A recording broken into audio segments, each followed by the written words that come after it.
আজকের আয়োজন তো খারাপ লাগার কোনো সুযোগ নেই, খুবই ভালো লাগছে ইয়াং মানুষদের ইনভলভমেন্ট দেখে ভালো লাগছে। এখানে দেখেন সব পরিবেশ বান্ধব জিনিস দিয়ে করা হয়েছে, নিজস্ব ঐতিহ্যটাকে আবারও তুলে ধরার একটা সুযোগ কিন্তু এই দিবসগুলো।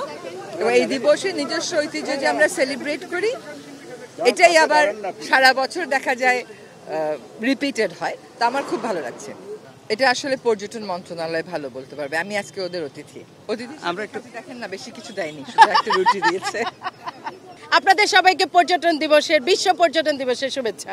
আজকে এই যেখানে দেখছেন যে আমাদের এখানে সব কিছু পরিবেশ সম্মত, আমাদের দেশীয় জিনিসকে আন্তর্জাতিক, যেহেতু এটা বিশ্ব দিবস, আমরা আন্তর্জাতিকভাবে এটা উপস্থাপন করছি, কেন আপনাদের মাধ্যমে পুরো বিশ্বে এটা দেখছে।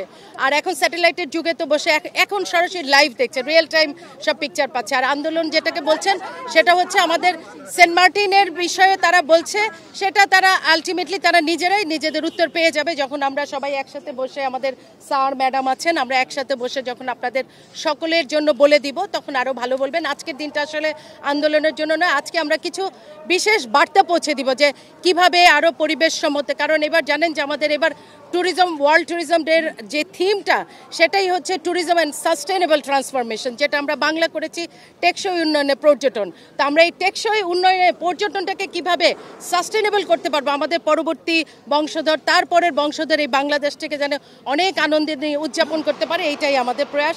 এক্সট্রিম মশার কয়েল প্ল্যান্ট ফাইবার দিয়ে তৈরি, তাই সহজে ভাঙে না, সুগন্ধিযুক্ত ও নিরবিচ্ছিন্নভাবে জ্বলে। ডেঙ্গু, চিকুনগুনিয়া বাহি সহ যে কোনো মশার বিরুদ্ধে দেয় এক্সট্রিম সুরক্ষা।